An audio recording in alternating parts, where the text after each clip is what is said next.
the musty smell of aging paper, the squeak of settling floorboards, and the soft shuffle of pages turning under your fingertips. There's just something about libraries that feels different, set apart from the rest of the world in their own little bubbles of quiet contemplation and studious focus. But those strange vibes might not be entirely explained by the hushed atmosphere and dimly lit shelves, because some libraries are hiding more than just books.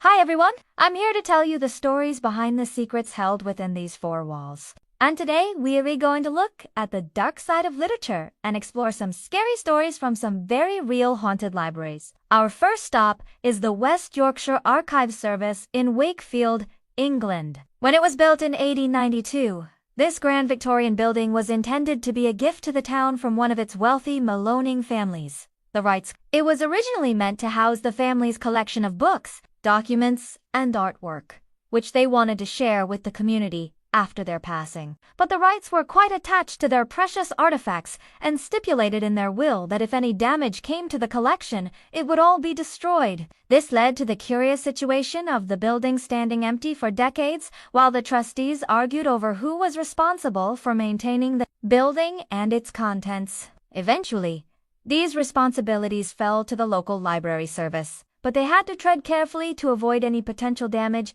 and thus incur the wrath of the Wright family's ghost.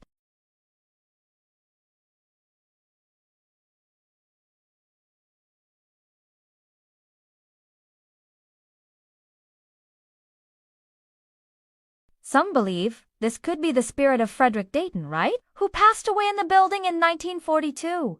His estate was valued at over £3 million in today's money, and he left strict instructions for how his wealth was to be managed after his death. If the trustees broke any of these rules, they risked losing access to a large portion of the inheritance. And perhaps that's why people feel his frustrated presence haunting the upper floors of the building. From one haunted library to another, our next stop takes us to Louisiana State University in Baton Rouge. Back in the 19th century, the university consisted of 3 buildings, 2 of which were destroyed in a fire, leaving only the third standing, known as the LSU Hill Memorial Library. It was built in 1913 to honor the students and faculty who died in the blaze. But it took almost 60 years for the campus to fully recover, leaving the library standing rather forlornly on a hilltop all by itself. This wasn't helped by the fact that it was constructed in an area prone to flooding, so the building suffered not only from neglect, but also from water damage throughout much of the 20th century. In the early 1970s, plans were made to renovate the library and transform it into a museum dedicated to the history of Louisiana. But construction delays meant that the doors stayed firmly shut for many years, and it wasn't until 1993 that the building finally opened to the public. By this point, it had earned the nickname the Haunted Hill because of all the strange activity reported within its 4 walls. Students claimed that books were flying off shelves, lights were flickering ominously, and chairs were sliding across the room as if pushed by an invisible hand. But when the museum finally opened, these ghostly occurrences became far more frequent. Visitors reported seeing books flying through the air and doors opening and closing by themselves. It was as though the ghosts of the former students and teachers were simply reliving the tragic day the building was abandoned. But if there is anything good to come out of this story, it's that the reported hauntings seem to have inspired at least one piece of art.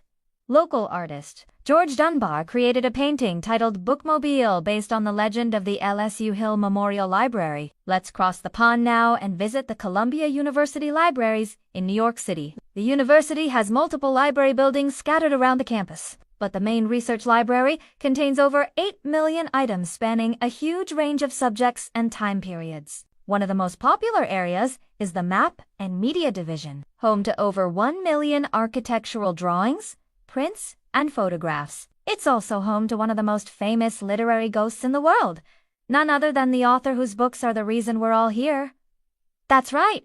Did you say boo? You didn't hear him. That's because the great Shel Silverstein is usually pretty shy about his love of spooky season. He haunts the library stacks, pushing books off shelves and generally making himself known to those who have a keen awareness of the paranormal. But it's not the only ghost in this particular building. In the 1970s, a librarian was working late one night when she heard the sound of someone walking through the stacks. At first, she assumed it was another member of staff, but then she turned around and saw no one. Then she started to hear chains dragging metal moans. Terrified, she ran to hide in the bathroom, and when she finally emerged, the noise had stopped. It wasn't until later that she learned about the story of Elizabeth Mills, a former librarian who passed away in 1937 while working in the very same stacks. Her ghost is said to wander the shelves at night, searching for her lost cat, which also died in the library. And we couldn't talk about haunted libraries without mentioning the British Library in London, spread over 3 blocks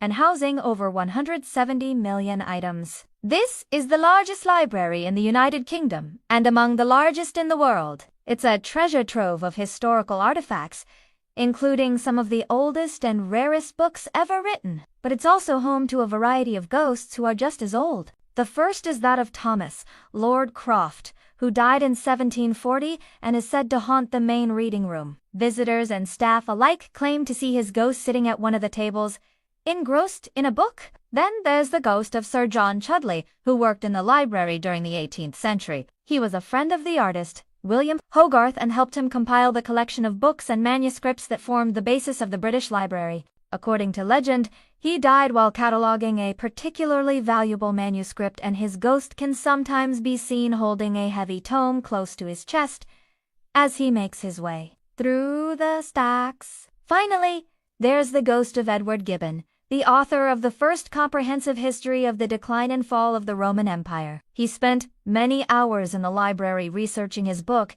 and supposedly died of a heart attack at his desk. To this day, people report seeing his ghost sitting at a desk writing furiously, never stopping until his work is done. From the stacks of the British Library, let's venture into the more modern confines of Boston Public Library. Built in 1854. This magnificent building is one of the oldest public libraries in the United States, and it was designed by architects to be as awe-inspiring as possible. With its soaring ceilings and ornate carvings, it's easy to get lost in the grandeur of the space and forget about everything else in the world. But if you do happen to glance up at the ceiling, you might just catch sight of a ghostly face peering down at you. It's the ghost of one of the library's former trustees, Charles Jackson, who died in 1859, just 8 years after the building was completed. He is said to appear as a translucent figure wearing 19th century clothing, and he can often be seen standing at the top of the stairs leading to the balcony.